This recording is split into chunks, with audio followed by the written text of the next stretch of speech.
एक भारत देख रहे हैं आप, आपके साथ मैं हूं मीनाक्षी रजत। अहम जानकारी आपके साथ साझा करते हैं, जहां वरुण गांधी को यहां अधीर रंजन चौधरी के द्वारा टिकट का ऑफर दिया गया है। उनका कहना है कि गांधी होने की वजह से उनका टिकट काट दिया गया है। आपको बताया कि वरुण गांधी पीलीभीत से चुनाव लड़ते हैं, लेकिन यहां से जितिन प्रसाद को बीजेपी ने टिकट दिया है और 111 उम्मीदवारों की 5वीं लिस्ट जिसमें जारी की गई थी उसमें वरुण गांधी का नाम नहीं था। और अब अधीर रंजन चौधरी यहां कह रहे हैं कि कांग्रेस में शामिल हो जाए, उन्हें टिकट भी दिया जाएगा और गांधी होने की वजह से उनका टिकट काटा गया है, ये भी कहते हुए नजर आए हैं अधीर रंजन। आना तो चाहिए, आने से खुशी होंगे। बड़े कद्दावर नेता है, बड़े शिक्षित आदमी है और उनकी छवि बड़ी स्पष्ट है, साफ सुथरा छवि है और गांधी परिवार के साथ उनका जुड़ाव है, इसीलिए उनको टिकट देने में इनकार किए आज की बीजेपी पार्टी। तो फिलहाल मुझे तो लगता है उनको आना चाहिए, वो आने से हम बड़े खुशी होंगे। तो जहां कांग्रेस ऑफर कर रही है वरुण गांधी को शामिल होने के लिए पार्टी में, तो इधर समाजवादी पार्टी की तरफ से जो उम्मीदवार उतारा गया है पीलीभीत से गंगवार, वो कहते हैं कि दरअसल उनको तो वरुण गांधी की टीम का सपोर्ट मिला है। भगवत शरण गंगवार फिलहाल एसपी के प्रत्याशी हैं और उनका ये दावा है कि पीलीभीत जो पहले से जहां सांसद रहे वरुण गांधी, उन्हीं की टीम उनका सपोर्ट कर रही है, उनके सपोर्ट से ही वो चुनाव के मैदान में उतरे हैं। तो इसके मायने क्या निकाले जाए, क्योंकि इस तरह की भी खबर थी कि वरुण गांधी पूरी तैयारी कर चुके थे चुनाव लड़ने के लिए और अब उनको बीजेपी ने टिकट नहीं दिया। कांग्रेस ऑफर कर रही है कि पार्टी में आ जाइए, हम टिकट देंगे। नहीं, मुझसे पूछा तो मेरा अपना कहना चाहिए, मैंने एक बात कही थी कि ये काम राष्ट्रीय अध्यक्ष जी का है, कौन लड़ेगा। तो मैंने अगर वो कहेंगे मुझसे तो मैं उन्हें स्वतः सीट खाली कर दूंगा, लेकिन मेरी बात को तोड़ मरोड़ दिया थोड़ा सा। अच्छा, मैं अगर वो मुझे टिकट दे देते और बाद में किन्हीं कारणों से वरुण गांधी को न लड़ाना पड़ता तो मुझे हटना नहीं पड़ता। वही तो सर्वे सर्वा है, वो जिसे टिकट देंगे वो लड़ेगा, मुझे उन्होंने दिया, इसीलिए मैं आप लोगों के बीच में।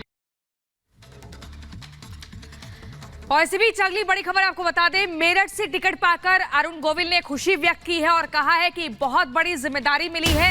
आपको बता दें, लोकसभा का चुनाव बीजेपी की टिकट पर अरुण गोविल मेरठ से लड़ेंगे। मेरठ अरुण गोविल की जन्मभूमि है, जहां पर 12 जनवरी 1958 को उनका जन्म हुआ था। अपने लोगों की सेवा करने का मौका मिला, गोविल की तरफ से कहा गया। सेवा करने का रूप बदल गया है, मेरठ के दृश्य आंखों के सामने घूम रहे हैं। ये वही अरुण गोविल हैं जिनको आपने सीरियल और फिल्मों में देखा है। सीरियल रामायण के सीरियल में प्रभु श्री राम का किरदार जब इन्होंने निभाया था तो लोगों के दिलों पर छा गए थे। मैं जो करता रहा आज तक, वो एक तरह से आप कह सकते हैं कि वो भी सेवा का एक रूप था और अब ये लोगों की सेवा का, हमारे भाइयों बहनों की सेवा का एक दूसरा रूप अब यहाँ से शुरू होगा। तो अच्छा लग रहा है, जो काम पहले करता था वही अभी भी करूँगा, हालांकि बस रूप उसका बदल जाएगा। और अपनी जगह से कितना लगाव होता है, कितना जुड़ाव होता है, ये सब आप जानते हैं। मैं 2-3 साल पहले लास्ट टाइम जब मेरठ गया था तो वहाँ के मतलब आज जब से ये हुआ है कि मुझे मेरठ से चुनाव लड़ना है, तब से वहाँ का मेरा पुराना घर, मेरे जिन गलियों में, जिन कूचों में, जिन स्कूल्स में मैं पढ़ा हूँ, वो सारे मेरी नज़रों के सामने जो है वो घूम रहे हैं। इसी खबर पर लखनऊ से हमारे संवाददाता राघवेंद्र हमारे साथ जुड़ गए हैं। राघवेंद्र, अरुण गोविल को मेरठ से बीजेपी ने उतारा है चुनावी मैदान में। अब तक प्रभु श्री राम के तौर पर लोगों के जहन में उनकी छवि थी, लेकिन अब राजनेता के तौर पर भी देखेंगे। मेरठ उनकी जन्मभूमि है, लेकिन शाहजहांपुर में उनका बचपन बीता है।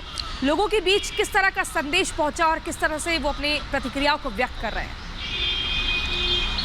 देखिए, ये एक बहुत बड़ी बात है। भारतीय जनता पार्टी ने ये जो फैसला लिया है अरुण गोविल के ऊपर, जो उनको उम्मीदवार बनाया है लोकसभा मेरठ से, ये बड़ी बात है। लगातार अरुण गोविल एक्टिव हैं, लगातार वो ट्वीट करते रहते हैं। आज भी उनकी लोकप्रियता वही है जो रामायण के राम में हुआ करती थी, वो कमी नहीं है।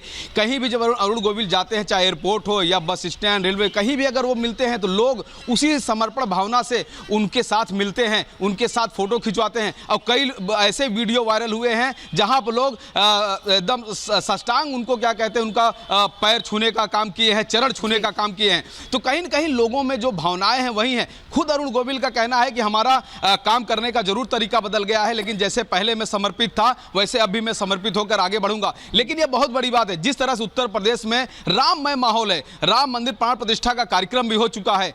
खुद अरुण गोविल भगवान राम, जो दुनिया का सबसे लोकप्रिय एक सीरियल रहा है, उसके वो एक प्रमुख पात्र हैं, भगवान राम के पात्र के रूप में रहे। और चुनावों में कितना असर डालती है ये भी देखना होगा। राघवेंद्र, बहुत शुक्रिया आपका। एक और जानकारी आपको देते हैं दिल्ली से जुड़ी हुई, जहां अरविंद केजरीवाल की गिरफ्तारी के बाद दिल्ली विधानसभा का विशेष सत्र यहां पहली बार बुला लिया गया है। तो दिल्ली विधानसभा का विशेष सत्र बुलाया गया है, कल बुलाया गया है। और उसके पहले हमने देखा था कि किस तरीके से सड़कों पर आम आदमी पार्टी हर दिन उतर रही है। आम आदमी पार्टी का कहना है कि कोर्ट से लेकर के सड़क तक हम लड़ाई लड़ेंगे। ऐसे में कल दिल्ली विधानसभा के विशेष सत्र में क्या कुछ खास रहता है, ये भी देखने वाली बात होगी सुजाता।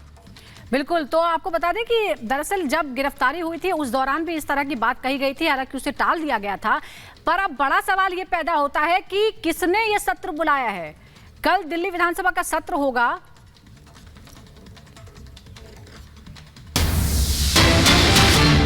इधर बीजेपी का विपक्ष पर तीखा हमला, विभाजनकारी बयान दे रहा है विपक्ष। बीजेपी की तरफ से कहा गया है हार के डर से परेशान है। सुधांशु त्रिवेदी ने कहा है पीएम के खिलाफ अभद्र टिप्पणियां की जा रही हैं क्योंकि विभाजन करना चाहता है, परेशान है विपक्ष और इसी तरह से अभद्र टिप्पणियां की जा रही हैं। विभाजनकारी बयान देने का आरोप सुधांशु त्रिवेदी ने लगाया है। यह भी कहा है कि हार की डर से हताश है और इसीलिए इस तरह के बयान दिए जा रहे हैं।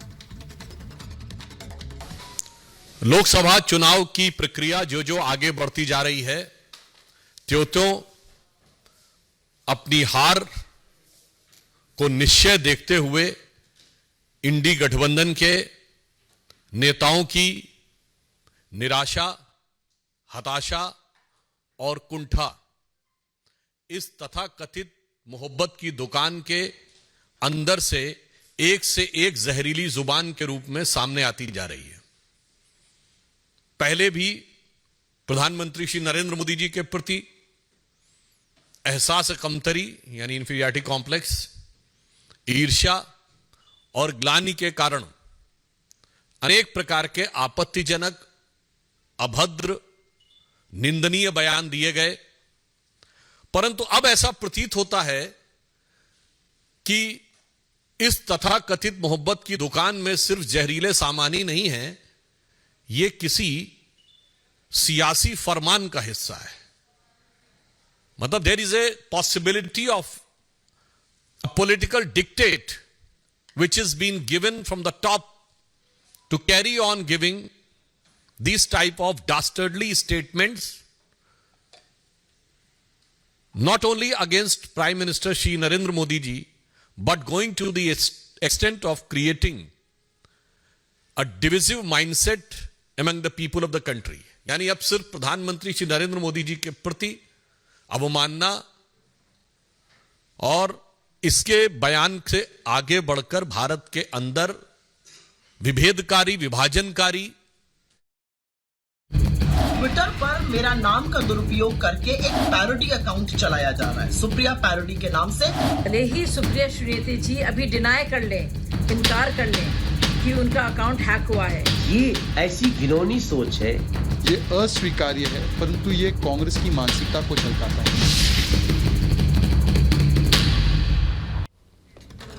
और इसी के साथ कंगना रनौत पर जिस तरीके से सुप्रिया श्रीनेत ने बयानबाजी की, उससे लेकर के कंगना रनौत का बयान सामने आया, जिन्होंने कहा है कि हर महिला का सम्मान होना चाहिए, किसी भी महिला के साथ इस तरीके से व्यवहार नहीं किया जाना चाहिए। सुप्रिया श्रीनेत ने बेहद भद्दी टिप्पणी की थी। अब यहाँ कहा गया है कंगना रनौत की तरफ से कि पेशे के आधार पर अपमान गलत है, अभद्र टिप्पणी से मुझे दुख पहुंचा, मैंने अपना जवाब दे दिया है। आज जेपी नड्डा से होगी मुलाकात और पार्टी के निर्देशों का पालन करूंगी, ये भी कंगना रनौत कहते हुए नजर आई है। हमने जो है उस पर रिएक्शन दिया है। मेरी जो है, मुझे नड्डा जी ने दिल्ली बुलाया है, उनसे मीटिंग होने के बाद ही मैं कोई प्रतिक्रिया आगे दे पाऊंगी। और आप मंडी से चुनाव लड़ रही हैं, कितनी तैयारी है कंगना जी आपकी? मैंने उस पर आपको जवाब दिया है, अगर आप देखें तो मैंने उस पर जवाब दिया है कि मैं एक अभिनेत्री हूँ और अभिनेत्री होने के कारण या जो भी किसी भी महिला का कोई भी चाहे उनका व्यवसाय हो, कोई भी उनका काम हो, पेशा हो, हर महिला, चाहे वो टीचर हो, चाहे वो एक्ट्रेस हो, चाहे वो जर्नलिस्ट हो, चाहे वो राजनीतिज्ञ हो, या वो चाहे सेक्स वर्कर हो, किसी भी तरीके की जो महिला हैं वो डिग्निटी जो है वो डिजर्व करती हैं। और किसी भी महिला को अपमानित करना, उसके सेक्सुअलाइज करना, और खासकर सबसे ज़्यादा जो मुझे दुख हुआ है वो जो मंडी, जिसे छोटा काशी कहा जाता है, पूरे विश्व में छोटे काशी के नाम से प्रसिद्ध है, जहाँ पे ऋषि पराशर से लेकर ऋषि मार्कंडेय जी ने तपस्या की है, उसके बारे में इतनी भद्दी टिप्पणी, तो हम सब मंडी वासी जो हैं वो बहुत ही कष्ट हमें हुआ है इस चीज़ को लेकर। मैम, आप एक्शन लेंगे, एक्शन में जाएंगे, महिला आयोग में जाएंगे?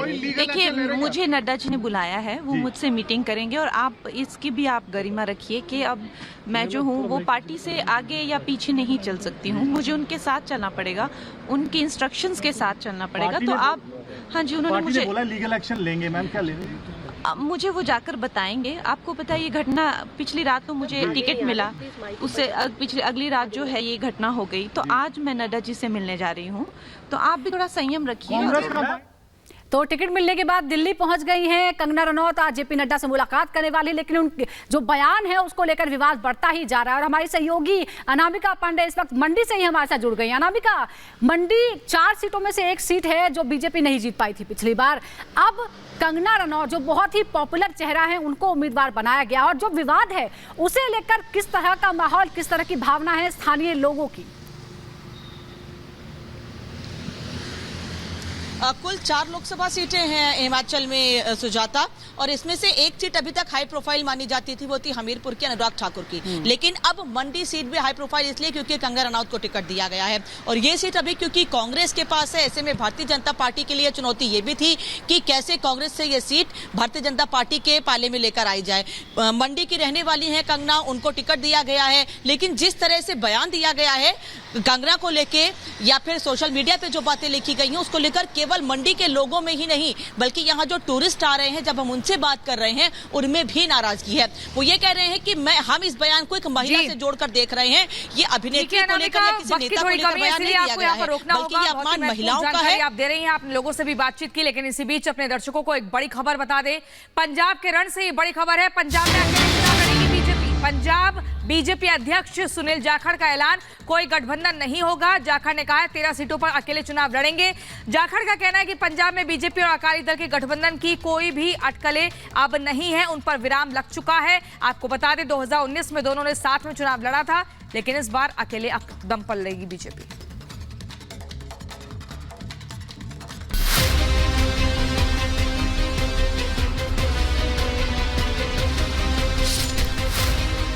पंजाब की 13 लोकसभा सीट पर इस बार लड़ाई बेहद दिलचस्प होने वाली है। बीजेपी ने वहां लोकसभा चुनाव अकेले लड़ने का ऐलान कर दिया है, और इसी के साथ अब पंजाब में शिरोमणि अकाली दल और भारतीय जनता पार्टी के बीच गठबंधन की खबरों पर पूरी तरह से विराम लग गया। भारतीय जनता पार्टी पंजाब ਦੇ ਲੋਕ ਸਭਾ ਚੋਣ ਕੱਲੇ ਲੜਨ ਜਾ ਰਹੀ ਹੈ।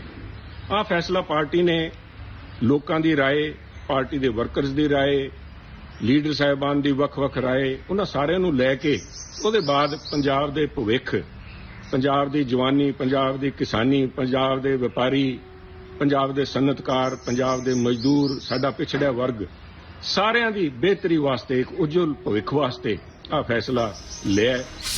आपको बता दें, पंजाब में अकाली दल और बीजेपी के बीच गठबंधन का इतिहास बेहद पुराना रहा है, और साल 1997 से लेकर साल 2020 तक दोनों दलों के बीच गठबंधन रहा। लेकिन 2020 के सितंबर में पंजाब में कृषि कानून को लेकर शुरू हुए बवाल के बाद हरसिमरत कौर बादल ने केंद्र सरकार के मंत्री पद से इस्तीफा दे दिया था, और फिर कुछ दिनों बाद ही पंजाब में दोनों दलों के रास्ते अलग हो गए।